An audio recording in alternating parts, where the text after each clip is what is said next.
Hello, and welcome to Upstream at AKS, the series where we dive into experiences we're building in open source cloud native communities.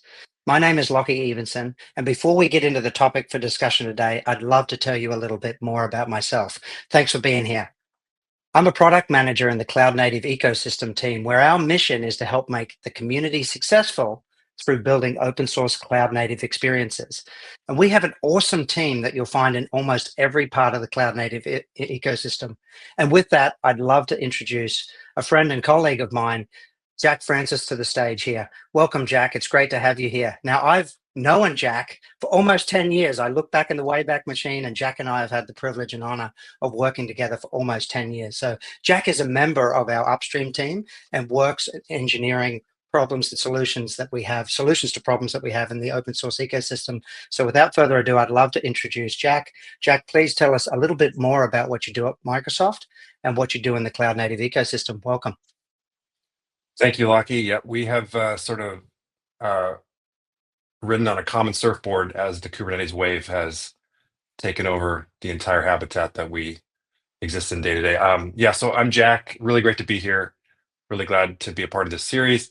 I work at Microsoft and Azure on open source Kubernetes with a particular emphasis on infrastructure. And so we are, if you wanted to distill our important work down to one or two sentences, we make sure that Kubernetes runs great on Azure.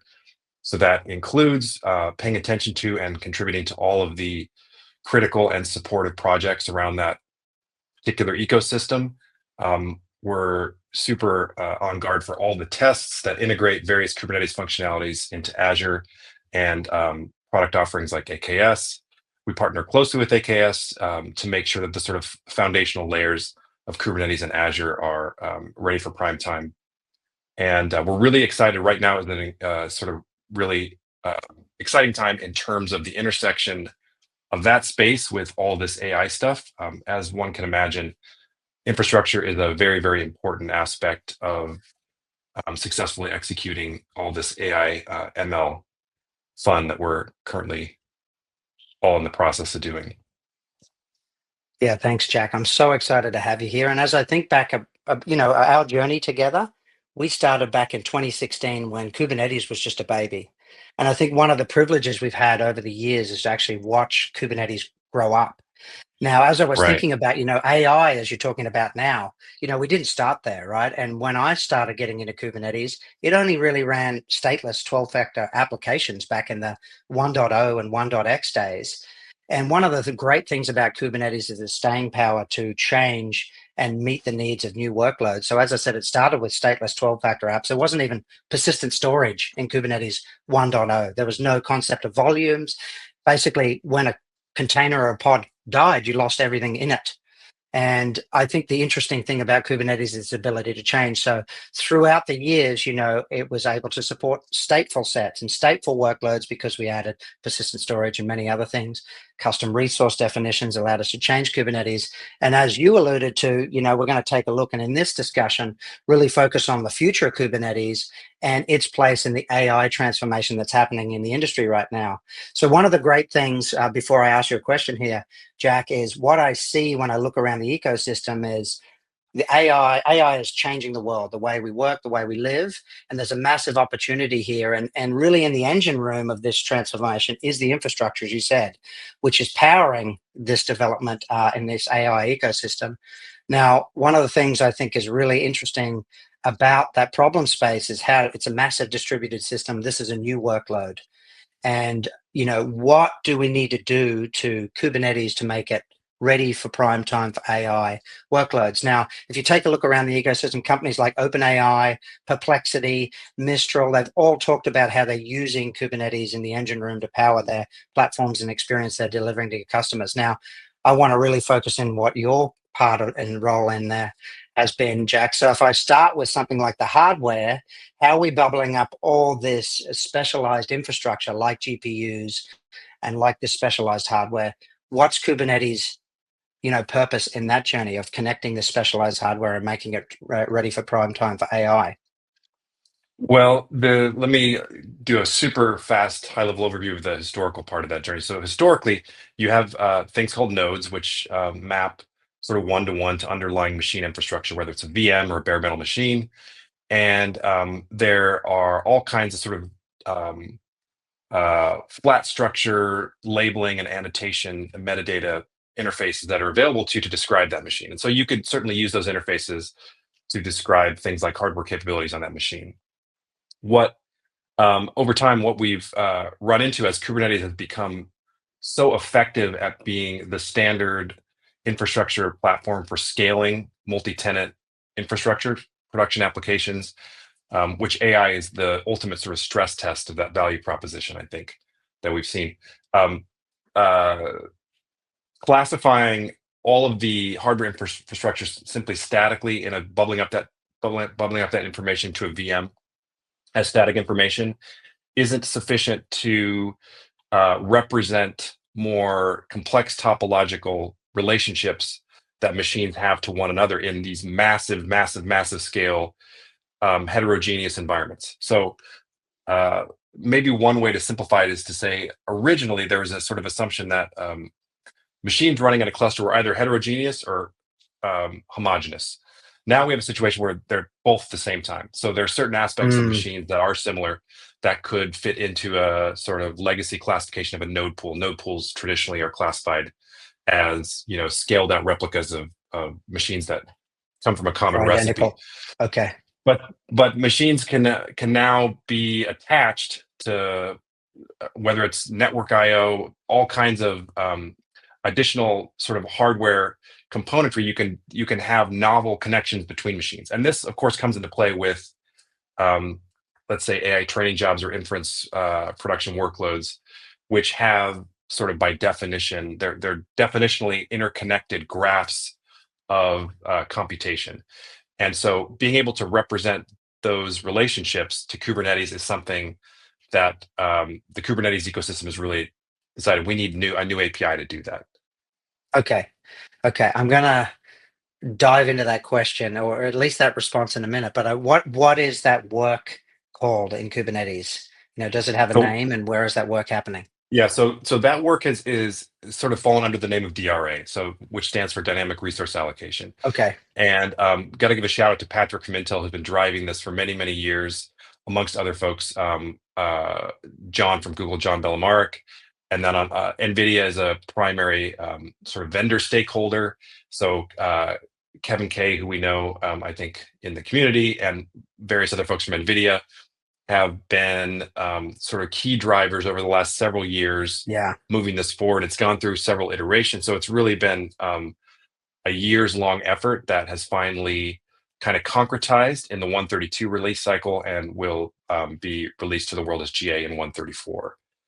So Yeah. DRA is the set of APIs and behaviors that is meant to flexibly expose this kind of to expose and express these sort of hardware Attributes, relationships or yeah, as relationships. they Yeah. can then be used by workload authors to optimally distribute workloads at scale across, you know, a heterogeneous production infrastructure environment. Yeah, from what you said there, something clicked in my mind, and let me play it back to you. It's like the concept of a node and workloads before AI kind of fit inside the bounds of a node. So you could shard them up and shove them into a node, and they wouldn't really need any external dependencies outside storage and some networking. But now these workloads in AI, these inferencing jobs, these LLMs are so big, they are now beyond the borders of a single physical node, and hence you need to build relationships and topologies between aspects where things need to be sharded up, but in relationship with one another, where they physically go across a node. And if I was to use an example, a GPU might only have finite resources there, and an LLM might need to fit on more than one GPU. So you need to actually express these things so they can be schedulable. I think one thing is that, I mean, I'll pass it back to you. Is that kind of a Yeah, correct? Yeah. yeah. Well, So I mean, what other things are we talking about? Like GPUs are one, obviously that's an easy one. What other things are, AI workloads looking to schedule against? What other attributes? well, I can go beyond AI a little bit, although they're not. None of these things are entirely unrelated. But Yeah. if we use as a just a different example, um, mesh is a great that's a great sort of metaphor. So we know about Okay. service mesh as Okay. network abstractions that can combine sort of multiple network topologies into one common. So if you're operating in that mesh, you don't have to worry about all the complicated routing and interconnectedness that connects this thing over here to this thing over here. You get to deal Yeah. with an abstraction where the connections are integral and assumed.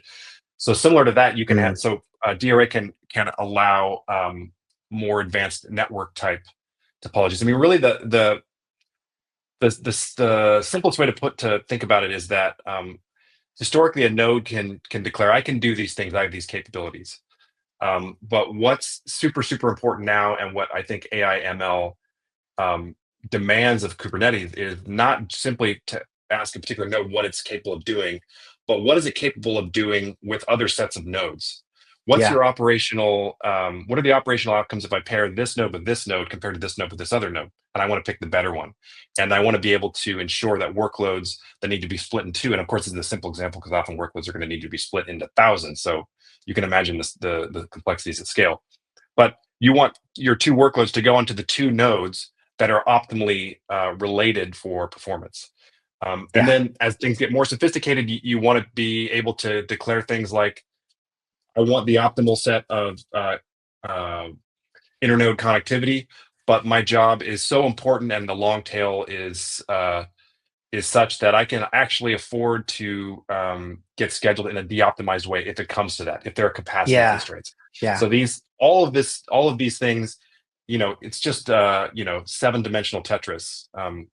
Seven. It's Yeah, a and I fun think the problem. thing that I love is like even though Kubernetes was purpose built back in the day to do something very different, that we continue Yeah, to bend it and morph it into being able to do this, which I think speaks for the platform and its longevity over time. Now, one thing that you did mention that I wanted to dig into is you mentioned many other players in the community that have been working on this. Just tell me a little bit about, this is the Upstream team. You're working on the yeah. Upstream bits and pieces. Tell me a little bit how these things happen. You mentioned some names there and some different companies. Just for those who don't know, how does this work happen and how do these folks come together to actually solve a common problem like this? Yeah, that's I'd love to talk about that. It's such a privilege to work here where we get access in real time to you know some of the smartest people in the world to work at Microsoft on these problems. But we also have this incredible privilege of being able to work with folks in industry who work for different companies, might have different perspectives. Um, and the way that we do that is essentially by leveraging CNCF, communication media, if you will, and all those happy paths that have been laid out for us by the CNCF, um, and become first-class participants in the Kubernetes sort of governance structure.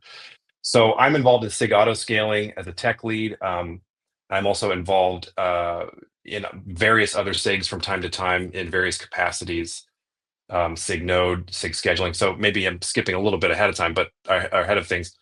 Kubernetes sort of decomposes its sort of massive set of responsibilities into, you can call them verticals that are special interest groups. And so by participating in those SIGs, um, all the SIGs are represented from companies across stakeholders across different companies. So I'll go into, let's say, the device management working group, which is a SIG node Yeah. sponsor. Sorry if that's too much in the weeds. No, it's And okay. I'll get access to Patrick and John, and we're gonna tackle DRA all together. And from a simple, you could say that it's sometimes it can be as simple as, I've got a design doc, everybody's signed on, but want to get enough people from the room with different perspectives. Like, what does this look like? What are we missing here? Like, what's a use case at, for example, GKE or EKS?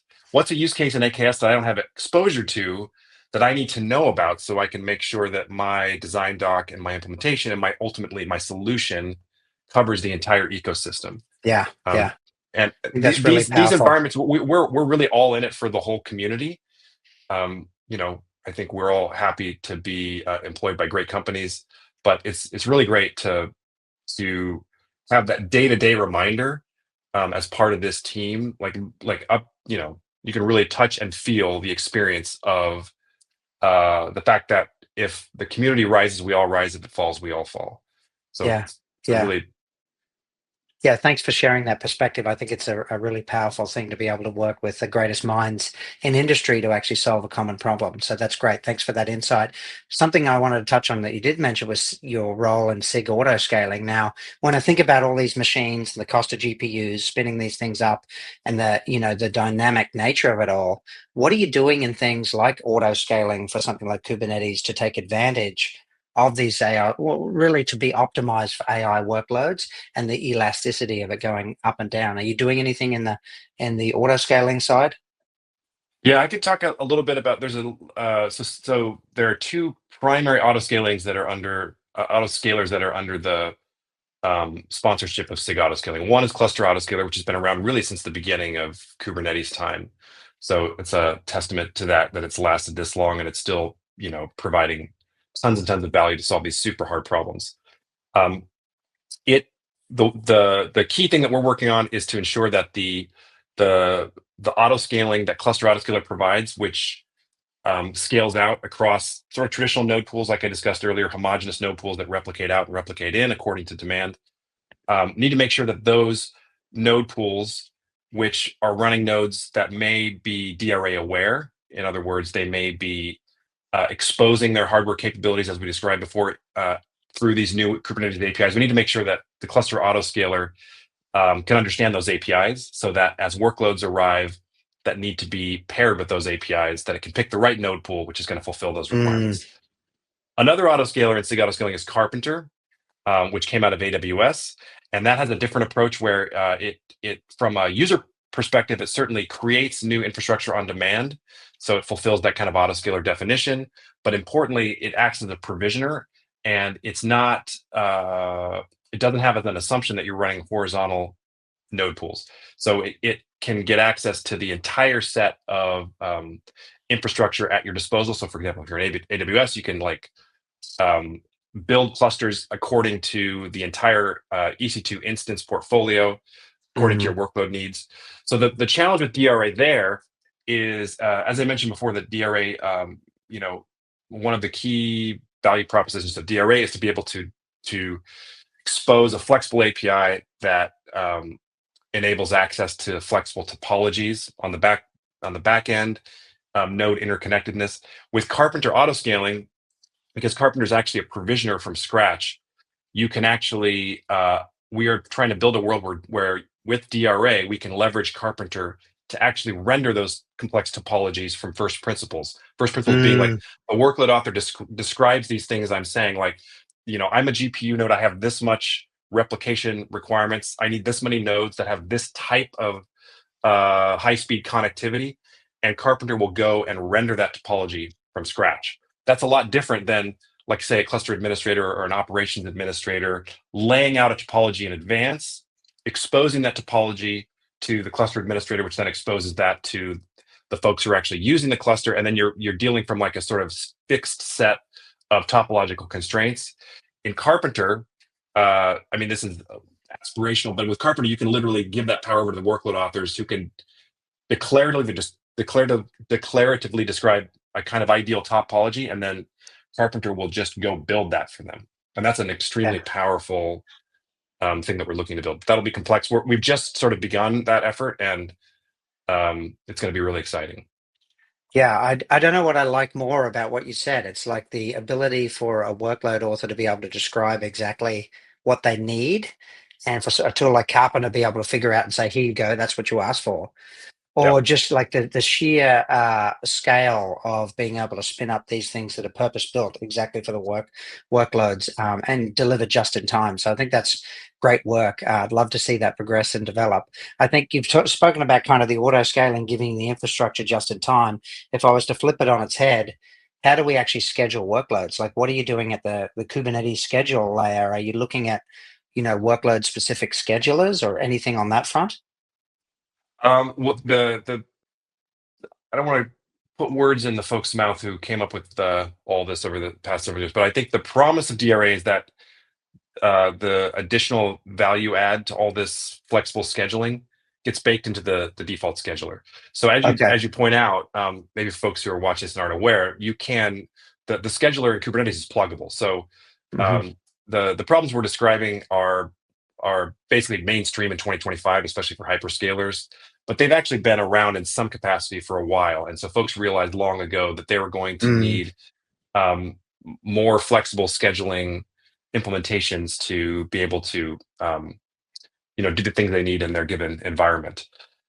DRA is all part of the cube scheduler, the standard scheduler. So there's yeah. no there will definitely be, I think, some long tail work evaluating folks who have had success using alternate schedules. So a lot of the folks who have been doing those are the most sophisticated Kubernetes operators there are out there. Like they've been able to wrangle Mm, this complexity when it wasn't convenient or obvious how to do that in the past. So partnering with those ecosystem uh, experts in the coming years to figure out maybe if there's functional gaps in DRA, or if we can incorporate more of their um, innovation into the default scheduler. But I think that I would say that's the asymptote is these things want to arrive at the scheduler that you get for free as part of the standard API. yeah, this is absolutely, again, absolutely fascinating. Speaks to the extensibility of Kubernetes to be able to Yeah. drive that change and support those workloads. So, yeah, thank you. I'm just one more question, if I may. What are you most excited about as you look to the future? You're in the engine room of the AI revolution and being able to change and mold Kubernetes into shape that you needed to run AI workloads. What gets you really excited about the opportunities ahead of you? Yeah, well, maybe I'll say something slightly controversial, but I'm excited about Kubernetes becoming totally invisible. Yeah, I feel, to your earlier point, that Kubernetes has matured, and it like the journey has definitely been amazing to see it go from something that took a large team seem like manually keep that thing yeah, running. Atlas. Yeah, that's right. And Yeah. now it's mature, it's boring, more or less. DRA is probably an exception to that statement. But I'm really excited to, especially I think that this particular moment reminds us that there are folks who have massive infrastructure needs who don't want to care about Kubernetes. And so I'm speaking of like data scientists, AI, ML engineers who've been around before. They've been with us before Kubernetes. Um, and now with LLM becoming mainstream, and massive capital expenditure, and tons of the world's smartest engineers working on this stuff, they may not intersect with the sort of domain expertise of Kubernetes cluster administrator. And so I'm excited about the opportunity for Kubernetes. Kubernetes does so much so well at the infrastructure layer, and it promises a standard API across clouds, so it makes everything much more portable. So it's almost impossible to lose that value. But I would love to be able to see Kubernetes become better and better at becoming just an implementation detail. And maybe in your config flag you pass a minus Kates or something like that. But other than that, you don't need to know anything about the Kubernetes API.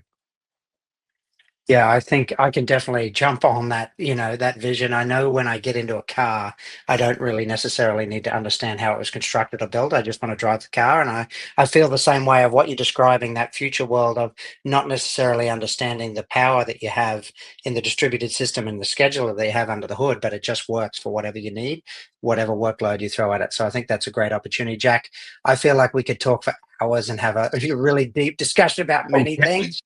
Well, you absolutely Is there a can. time We limit here? absolutely can. But I think we can continue this conversation. But I really appreciate your insight into how, the engine room, you're working in the community to actually deliver these changes to Kubernetes that are being adopted by these hyperscalers and folks in the ecosystem that are looking to build LLMs and leverage the power of AI. I think it's great that they don't have to go back to the drawing board and actually build a brand new platform to manage the distributed system, that we can build it, shape it. So really appreciate your work and all the work of the folks in the community that you've mentioned, and many that haven't been mentioned that have been the building blocks. You always say, we're standing on the shoulders of giants, right? Those that came before us to chart the course. And I think open source is just a really, it's a microcosm of seeing that in action, right? People are bringing these ideas, they're getting built out and actually seen over time. So I really appreciate the hard work you and your team do in that area, and those that you're contributing with to make realities like DRA a thing, and that can be leveraged in the ecosystem. So with that, we'll wrap up.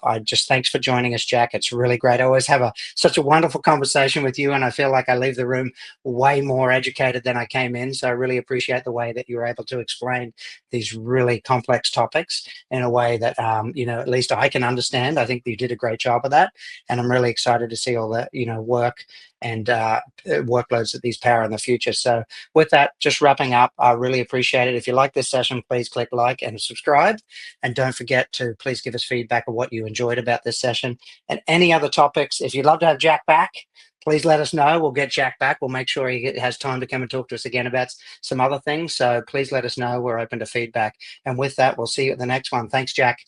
Adios. Bye. Thanks.